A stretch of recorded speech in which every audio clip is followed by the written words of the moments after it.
Yep, just one day to go until the Hawks get their Global Super League campaign underway. Rangpur Riders are the opponents tomorrow. We'll come on to them very shortly indeed. But for the second part of our preview, we are with team analyst Matt Funnell. Matt, nice to see you. First things first, tell us a little bit about your role, because I reckon plenty of cricket fans would give their right arm for it.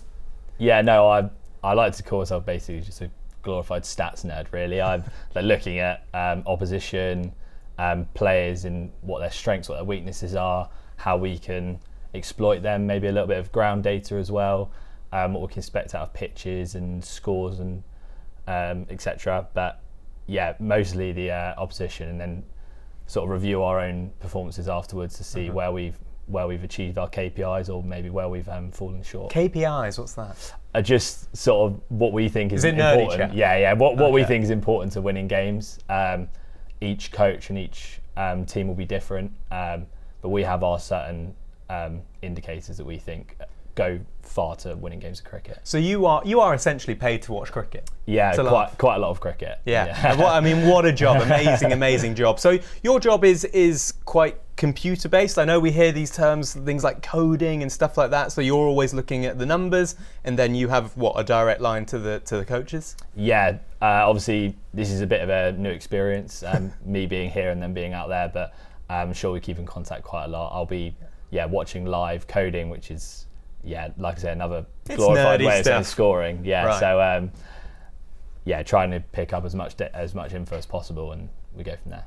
Exciting stuff, and all kicks off tomorrow. Let's talk a little bit about the competition as a whole then, and playing in Guyana. Now, a lot of these players will never have played much cricket overseas, let alone in Guyana, conditions like that. What can we expect from the Caribbean? Yeah, obviously it is definitely foreign conditions to us, to most of our players. I think when we had a first team meeting, I think only a couple of us have even been to Guyana, let alone played there. I think a lot of the chat has been about spin-based, very spin-heavy, low scoring. You know, they've got about an average score of 164 there, and that was inflated from last year as well. What's that compared to here at Utility Bowl? Around 170 here at Utility Bowl. I wouldn't tell you the exact numbers, but a few high scores in the CPL last year sort of boosted that up. Previously, it's been about 140. A lot of spin. Over half the deliveries bowled there are spin, which is about 30% here, which is a really big difference. A lot of spin played, a lot in each phase, where we wouldn't normally see that in England. About 40% in the power play, and even nearing 30% of the death.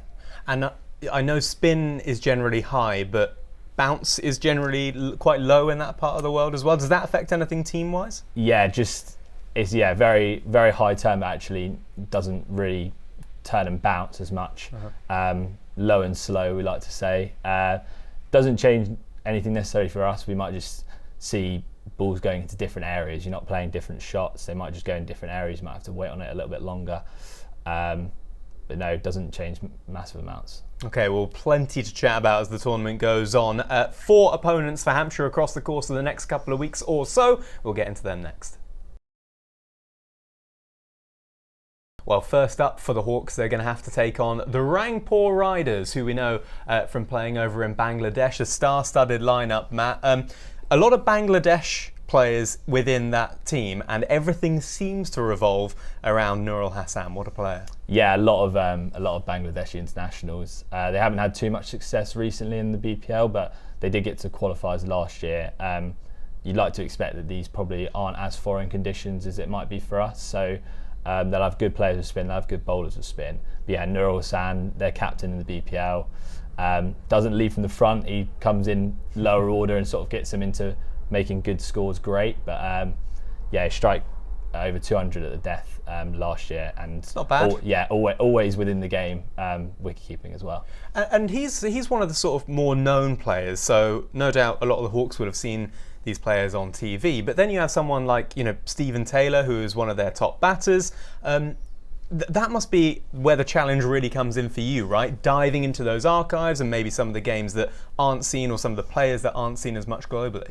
Yeah, obviously there's a lot of American players playing in this competition, like reasonably local to the Caribbean, but we like to hope the less data we have on people, the more we can sort of trust our own abilities and focus more on ourselves and what we're trying to execute. and yeah, hopefully that's good enough to get us over the line.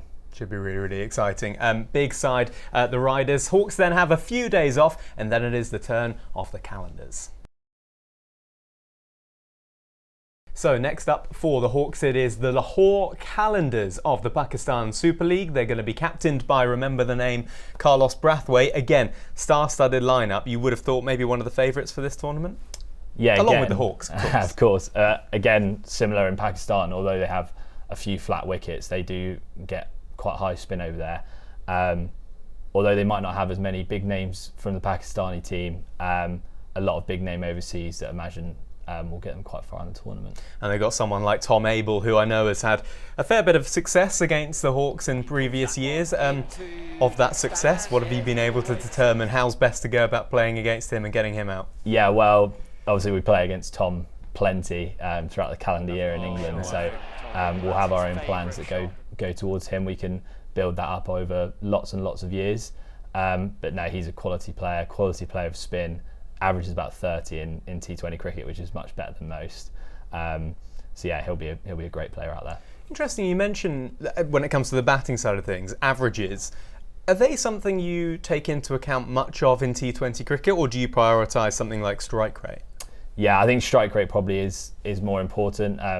Like the lower the strike rate, the more pressure you can build, increasing run rates, etc. But someone like Tom Abel, who averages so high, he might only strike at 130, but his average really shows how comfortable he is playing against spin.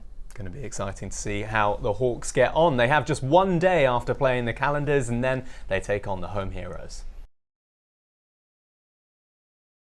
Yeah, no doubt, Guyana Amazon Warriors going to be one of the favourites for the tournament. They've had plenty of success, haven't they, in previous years in the CPL, and plenty of home heroes. We've got the likes of Shai Hope in there and plenty of West Indian talent. They are going to be a force to be reckoned with, not only because of the players, but because they know conditions, right?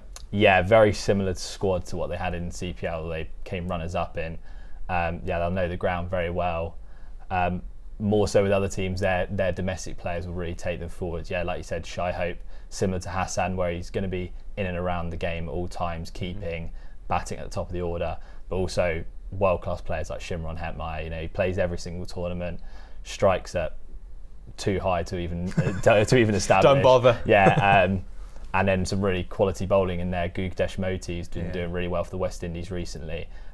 Great series against England. So yeah, a lot of high quality in that team. So when you come up against a side who will know conditions and maybe be able to adapt to conditions better than your side, what is the kind of, it's $1 million question, but what is the trump card that you can sometimes play? Yeah, I think just backing our own ability.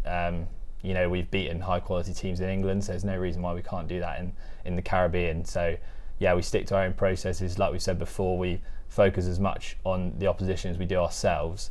And if we execute as we know we can, then we should be okay. Going to be interesting to see how they get on. Then it is the final group game for the Hawks. It is England against Australia and Hampshire Hawks against Victoria. So final group game for the Hawks are taking on Victoria, which is an interesting side to kind of analyse, Matt. They're kind of a bit of a hybrid of big bash players, but also some club cricketers and the weird American connection as well. Explain to us how they're set up. Yeah, they are probably the most makeshift team in the competition. The least amount of knowledge we have on the players. Yeah, they have a connection with the San Francisco Unicorns in Major League Cricket. So handful of American players from that team, and then some mixture of players from Australia coming over. So yeah, a lot of players that we might not have as much, if any, knowledge about at all. But like we said before, we can just focus on ourselves then and hopefully execute as we desire. Are you going to be scrambling through the archives? Where do you go to try and find as much information? Are you making sort of phone calls and things like that, trying to get in touch with coaches to find out any weaknesses? I think what we're fortunate about is that we're playing them last, so we can watch them play at least 3 games before facing us. So we'll watch them and try and take as much knowledge from that as possible. Just feel like there could be a bit of extra spice in that last group game, England versus Australia. You could have a busy night on your hands for that one. Should be interesting. Let's see how they get on then. Of course, the final will be on the Friday. Fingers crossed that we'll see the Hawks partake in that. But 4 group games to look forward to between now and then. We are going to have previews and reviews of all of them, and it kicks off tomorrow. Benny Howe will be our special guest as we look ahead to the Hawks taking on the Rangpur Riders. Don't forget as well, fixtures are out now for the County Championship and the One Day Cup, and of course the T20 Blast. You can have a look across Hampshire's socials to keep up to speed with all of it, and we'll speak tomorrow as we preview Hawks against the Riders.